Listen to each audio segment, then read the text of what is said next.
Dear student, Assalamu alaikum. Class 10th Physics, Chapter 12, Geometric Optics के numerical numbers 5 लेके. A light ray is incident from core, refractive index 1.42 to cladding, refractive index 1.33.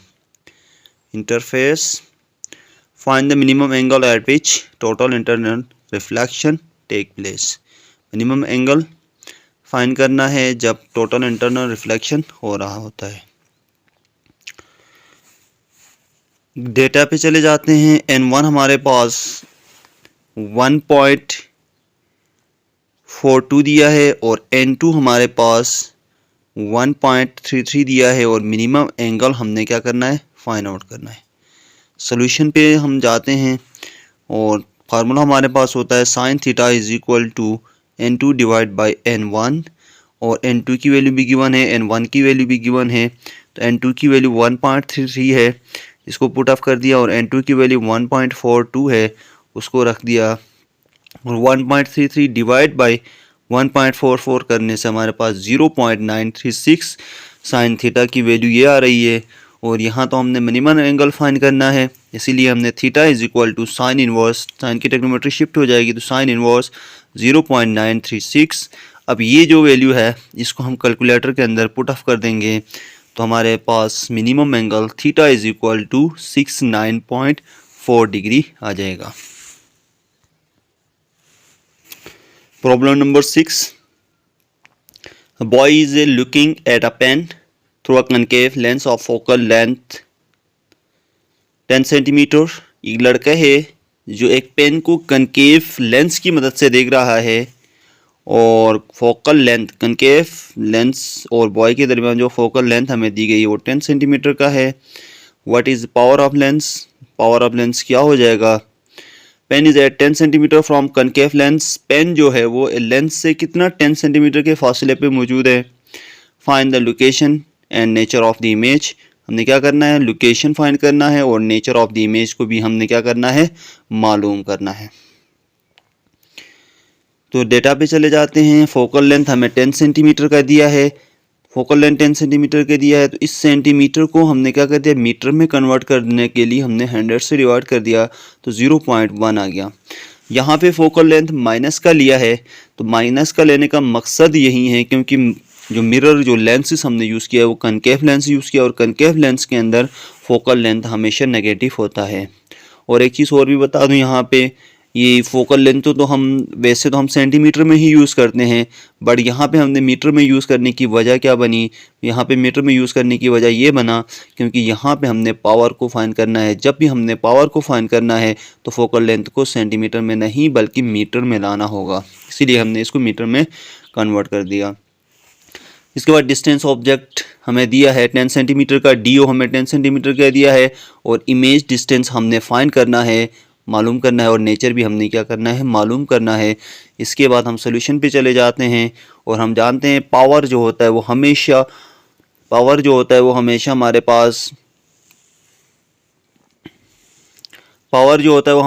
Pass reciprocal of focal length के equal होता है. इसलिए P is equal to 1 divide by F और f की value हमारे पास 0.1 माइनस 0.1 वैल्यू गिवन है, इसीलिए मैंने 1 डिवाइड बाई माइनस 0.1 और इसको 1 से माइनस 0.1 को डिवाइड करेंगे तो -10 डायोप्टर्स आएगा. पावर का यूनिट जो है वो डायोप्टर्स हैं, इसलिए हमने यहाँ पे D लगा दिया, डायोप्टर्स. और रही बात, अब हम आखिर में जाते हैं, इमेज डिस्टेंस फाइंड करना है. तो इमेज डिस्टेंस को फाइंड करने के लिए हमारे पास लेंस इक्वेशन की ज़रूरत पड़ेगी और लेंस इक्वेशन हमारे पास है 1 divide by F is equal to 1 divide by D O plus 1 divide by D I. और यहाँ से डी आई की वैल्यू फाइंड आउट करना था, इसीलिए मैंने इस डी आई को इधर शिफ्ट कर दिया, इधर ले गया और यहाँ से डी ओ को एफ के पास ले आया. 1 divide by D I is equal to 1 divide by F minus 1 divide by D O. ये माइनस का साइन इसने अपनी जगह छोड़ के उस तरफ गया था, इसीलिए 1 ओवर एफ के पास गया है, इसीलिए 1 ओवर डी ओ माइनस के साथ आ गया. दोनों की वैल्यूज़ गिवन है 1 divide by -10 minus into 1 divide by 10 और यहाँ भी डिनोमिनेटर में 10 आ रहा है, यहाँ भी डिनोमिनेटर में 10 आ रहा है. तो जब डिनोमिनेटर में 10 आ रहा है तो इसलिए एलसीएम हमारे पास 10 ही होगा. ये साइन कुछ भी नहीं है. ये माइनस का नहीं है, तो यहाँ भी माइनस है, माइनस का 10 है, यहाँ भी 10 है, तो ये दोनों का 10 हम मिला के एक 10 ले लेते हैं। और जब एलसीएम डिनोमिनेटर दोनों का सेम है तो ऊपर वाला एलसीएम ऐसे ही आते हैं। ये भी माइनस का 1 होगा और ये भी माइनस का 1 होगा, ये माइनस का 1, ये माइनस का 1 मिला के क्या हो गया, माइनस का 2 हो गया और डिवाइड बाई 10 हो गया। 1 over D I is equal to -2 divide by 10। अब यहाँ से मैंने क्या किया, इसको वैसे तो क्रॉस मल्टीप्लाई किया जा सकता है, लेकिन मैं यहाँ पे एक शॉर्टकट आपको बता दूँ, हमने इन दोनों का रिवर्स ले लिया, उलट ले लिया। तो D I is equal to -10 divide by 2 होगा और 10 डिवाइड बाई 2 करने से मेरे पास 10 को 2 से डिवाइड करेंगे तो कितना आ जाएगा, 5 सेंटीमीटर। इमेज डिस्टेंस हमें क्या मिलेगा, 5 सेंटीमीटर का मिल जाएगा, माइनस के साथ मिला। अब यहाँ से याद रखें, इमेज डिस्टेंस भी हमारे पास कितना आ गया, माइनस का आ गया। और इमेज डिस्टेंस और फोकल लेंथ हमेशा कनकेव लेंस में हमें नेगेटिव ही मिल जाएगा, क्योंकि ये जो इमेज जो हमें दे रहा है वो हम अभी नेक्स्ट में बात करेंगे, नेचर के अंदर इसकी डिस्कशन हो जाएगी। नेचर क्या होगा कनकेव का, तो image is virtual erect and diminished image होगा। नेचर क्या होगा, image is virtual erect and diminished image हमें पाया जाएगा। Problem number 7, consider a concave lens of focal length 10 cm and a concave lens of focal length 5 cm. Find the power of the lenses. Consider a convex lens of focal length. एक convex lens दिया है जिसकी focal length हमें 10 cm दिया है, और दूसरा में concave lens है जिसकी focal length हमें 15 cm का दिया हुआ है। फाइंड करना है पावर, दोनों केसेस के अंदर हमने पावर को फाइंड करना है। और पहले मैंने डिस्कशन से प्रॉब्लम नंबर 6 के अंदर मैंने बताया था, जब भी हम पावर को फाइंड आउट करेंगे तो फोकल लेंथ को सेंटीमीटर में नहीं बल्कि मीटर में ले आएंगे। तो सबसे पहले यहाँ पे यूनिट कन्वर्जेंस किया जाएगा। डेटा के अंदर चले जाते हैं तो F1 हमारे पास 10 सेंटीमीटर का दिया है, इस सेंटीमीटर को मीटर में लाया तो 0.1 मीटर हो गया। और F2 हमारे पास -15 सेंटीमीटर है और इसको मैंने सेंटीमीटर से मीटर में लाया तो 0.15 मीटर आ गया। यहाँ पे माइनस का साइन इसलिए लगा दिया क्योंकि यहाँ पे जो लेंस हमें यूज़ किया गया है वो कनकेव लेंस से यूज़ किया गया है, और ऊपर वाले में पॉजिटिव इसलिए यूज़ किया गया क्योंकि यहाँ पे कन्वेक्स लेंस की बात हो रही है। ये सेंटीमीटर को मीटर में लाने के लिए हमेशा हम क्या करते हैं, ये आपको एक दफ़ा फिर से बता दूं, 1 डिवाइड बाई 100 कर दो, 10 डिवाइड बाई 100 करोगे तो मेरे पास क्या आ जाएगा, 0.1 मीटर आ जाएगा। तो हमें ये पता है सेंटीमीटर को मीटर में लाने के लिए हमें किसकी ज़रूरत होती है, 100 से डिवाइड करनी होती है। और पावर P1 भी फाइंड करना है और P2 भी फाइंड करना है। सोल्यूशन में जाते हैं, हमें पता है पावर हमेशा फोकल लेंथ का रेसिप्रोकल होता है, तो P is equal to 1 over F1 और 1 डिवाइड बाई 0.1, अगर मैं इसके लिए कर रहा हूँ F1 के लिए कर रहा हूँ तो 1 डिवाइड बाई 0.1 होगा, और 1 डिवाइड बाई 0.1 करने से मेरे पास P1 is equal to 10 dioptres. Power 1 हमारे पास क्या आ गया, 10 डायोप्टर्स का आ गया। नाउ दूसरे केस के अंदर हम देखते हैं तो P2 जो भी P2 क्या होगा, 1 ओवर F2, फॉर्मूला सेम होगा, बस 1 और 2 के अंदर कंडीशन चेंज हो जाएगी। P2 is equal to 1 over F2 और 1 डिवाइड बाई -0.15, और 1 को हम -0.15 से डिवाइड करते हैं तो P2 हमें कितना मिलता है, 6.67 डायोप्टर्स माइनस के साथ। और कनकेव लेंस के अंदर हमें पावर कितना मिल रहा है, -6.67 डायोप्टर्स हमें कनकेव लेंस के अंदर मिल रहा है। Problem number 8, an object is placed from convex lens of power 10 diopters. From where an object should be placed to get, ये क्या था, एक ऑब्जेक्ट को प्लेस किया है कन्वेक्स लेंस ऑफ पावर, एक कन्वेक्स लेंस में किसी ऑब्जेक्ट को हमने प्लेस किया है और लेंस की जो पावर हमें दी गई है वो 10 डायोप्टर्स की है, और ये बताया जा रहा है कि ऑब्जेक्ट डिस्टेंस कितना होगा, कितने डिस्टेंस पे हम इसको रखा होगा इस लेंस को।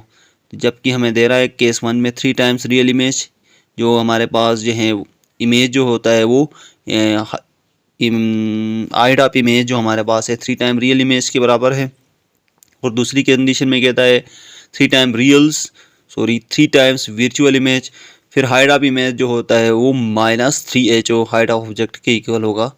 इस वक्त हमारे पास ऑब्जेक्ट कहाँ पे प्लेस होगा ये हमने फाइंड करना है। तो डेटा पे हम चले जाते हैं, P is equal to 10 dioptres और कंडीशन ए में डिस्टेंस ऑब्जेक्ट हमने फाइंड करना है, और नेक्स्ट में हमारे पास कंडीशन दे रहा है HI is equal to 3HO और this is equal to HI divide by HO equal to 3। यहाँ पे देखो ये कंडीशन दी थी हाइट ऑफ इमेज इक्वल होगा 3HO के, यहाँ से मैंने HO को शिफ्ट कर दिया तो HI divide by HO is equal to 3 आ जाएगा। इसको मैंने सिंप्लीफाई करने से मेरे पास ये वाली वैल्यूज आ गई। और दूसरे कंडीशन में फिर से ऑब्जेक्ट डिस्टेंस हमने फाइंड करना है, ऑब्जेक्ट डिस्टेंस को फाइंड करना है और जबकि कंडीशन हमें दी गई height of image is equal होता है -3 हाइट ऑफ ऑब्जेक्ट के, और इसको मैंने फर्दर सिंप्लीफाई किया तो HI divide by HO equal होगा -3 के। अब सोल्यूशन पे चले जाते हैं। सोल्यूशन के अंदर जाना है तो सबसे पहले हम फोकल लेंथ फाइंड करेंगे। तो P is equal to 1/f होगा और यहाँ से एक कंडीशन F को फाइंड करना है तो F और P के दोनों की जगह मैंने रिप्लेस करे। F जो है वो P के जगह में गया, P जो है वो F के जगह में गया। अब ये जो कंडीशन है ये बन गई F is equal to 1 divide by P और that is equal to 1 divide by 10, क्योंकि P की वैल्यू हमारे पास कितनी है 10 है। तो 1 डिवाइड बाई 10 करने से मेरे पास क्या आता है 0.1 मीटर आ गया फोकल लेंथ। जबकि हमने ऑब्जेक्ट डिस्टेंस फाइंड करना है तो फोकल लेंथ को मीटर में नहीं लाना है बल्कि सेंटीमीटर में लाना था, इसलिए 100 से हमने क्या कर दिया मल्टीप्लाई कर दिया। तो फोकल लेंथ हमें कितना मिला 10 सेंटीमीटर का मिल गया। और अब कंडीशन ए के लिए रियल इमेज जो बन रहा है उसके लिए हम देखते हैं। फार्मूला मेरे पास होगा HO divide by HI is equal to DO divide by DI, और HO और HI मीन्स इस वैल्यू को हम रिवर्स लेते हैं, उल्टा ले लेते हैं। तो ये है क्या बन जाएगा, अगर मैं इसको उल्टा ले लेता हूँ तो HO डिवाइड बाई HI, जब इन दोनों को मैंने उल्टा कर दिया तो लाजमी बात है ये भी उल्टा होगा, तो ये होगा 1/3 हो जाएगा। इसीलिए मैंने इसी वैल्यू को यहाँ पे 1/3 के साथ पुट ऑफ कर दिया और is equal to DO divide by DI हमने कर दिया। यहाँ से बाई क्रॉस मल्टीप्लाई हो जाएगा तो ये मल्टीप्लाई होकर इसके साथ मल्टीप्लाई करेगा और ये मल्टीप्लाई होकर इसके साथ करेगा, तो ये DI इससे मल्टीप्लाई होकर DI is equal to 3DO बन जाएगा। DI ने किससे मल्टीप्लाई किया 1 से मल्टीप्लाई करके DI बन गया और DO ने 3 से मल्टीप्लाई करके 3DO बन गया। अब जब DI की वैल्यू मिल गई तो हम लेंथ इक्वेशन लगा देंगे और लेंथ इक्वेशन हमारे पास है 1 divide by F is equal to 1 divide by DO plus 1 divide by DI, और वैल्यूज़ हम रख लेते हैं। इससे पहले थोड़ा सिंप्लीफाई करेंगे क्योंकि 1/f is equal to 1/DO plus 1/3D 1 divide by 3DO, और यहाँ पे DI की वैल्यू मेरे पास 3DO हमने यहाँ से फाइंड की थी इसलिए ये रख लिया, और यहाँ भी DO यहाँ भी DO, तो दोनों का LCM मेरे पास 3DO आ जाएगा। और यहाँ पे ऊपर ये 3 इसके पास चला जाएगा और ये 1 अपनी जगह में रहेगा, तो 3 + 1 हो जाएगा और 3 + 1 हमारे पास कितना होता है 4 हो जाता है। और यहाँ फिर से मैंने क्रॉस मल्टीप्लाई कर दिया है, F ने 4 को मल्टीप्लाई कर दिया तो 4F हो गया और 3DO ने 1 से मल्टीप्लाई करके 3DO बन गया। DO की वैल्यू फाइंड करनी थी इसलिए मैंने इसको सिंगल रखा और 3 को शिफ्ट कर दिया तो 3 यहाँ पे 4 के नीचे डिवाइड में चला गया और साथ में मल्टीप्लाई हो रहा है F भी, ये F भी मल्टीप्लाई कर रहा है। और F की वैल्यू हमें 10 दी गई है, डेटा के अंदर मौजूद है 10, आप चेक कर सकते हैं यहाँ से। इस 10 को मैंने उठा लिया और 4 मल्टीप्लाई 10 डिवाइड बाई 3, 4 और 10 मल्टीप्लाई करके 40 हो गया और डिवाइड कर दिया हमने 3 से। तो ऑब्जेक्ट डिस्टेंस मुझे कितना मिला 40 डिवाइड बाई 3 करूँगा तो ऑब्जेक्ट डिस्टेंस मुझे मिला 13.3 सेंटीमीटर का। ऑब्जेक्ट डिस्टेंस कितना मिला है 13.3 सेंटीमीटर का हमारे पास क्या मिल रहा है ऑब्जेक्ट डिस्टेंस मिल रहा है। अब दूसरी केस के अंदर ये बता रहा है कि 3 टाइम्स वर्चुअल इमेज, तो ये केस आप लोग खुद ही डील कर दीजिएगा, इसमें कोई मुश्किल काम नहीं है। इसी 3 को आपने क्या करना है, मैं इस कंडीशन को बता दूं तो यहाँ पे HO is equal to HI उल्टा हो जाएगा और -1/3, ये से यहाँ से नीचे आपने करना है इसको। कंडीशन बी के लिए यहाँ से नीचे करोगे, यहाँ पे 1/3 जो प्लस का लगाया है इसी 1/3 को आप क्या करोगे अब माइनस का करोगे, बाकी सेम कैलकुलेशंस आप नीचे आ जाओगे तो आपको ऑब्जेक्ट डिस्टेंस भी मिल जाएगा वर्चुअल इमेज के लिए। तो ये आप खुद ट्राई करें, आई होप आप लोगों को समझने में भी बेहतरी हो जाएगी। तो इसी के साथ हम चैप्टर 12 ज्योमेट्रिक ऑप्टिक्स के प्रॉब्लम्स न्यूमेरिकल्स ख़त्म कर रहे हैं। इंशाल्लाह हम नेक्स्ट लेक्चर में आपको कोई दूसरा चैप्टर लेके हम आ जाएंगे। आई होप आप लोग सेटिस्फाई हो जाएंगे। Thank you.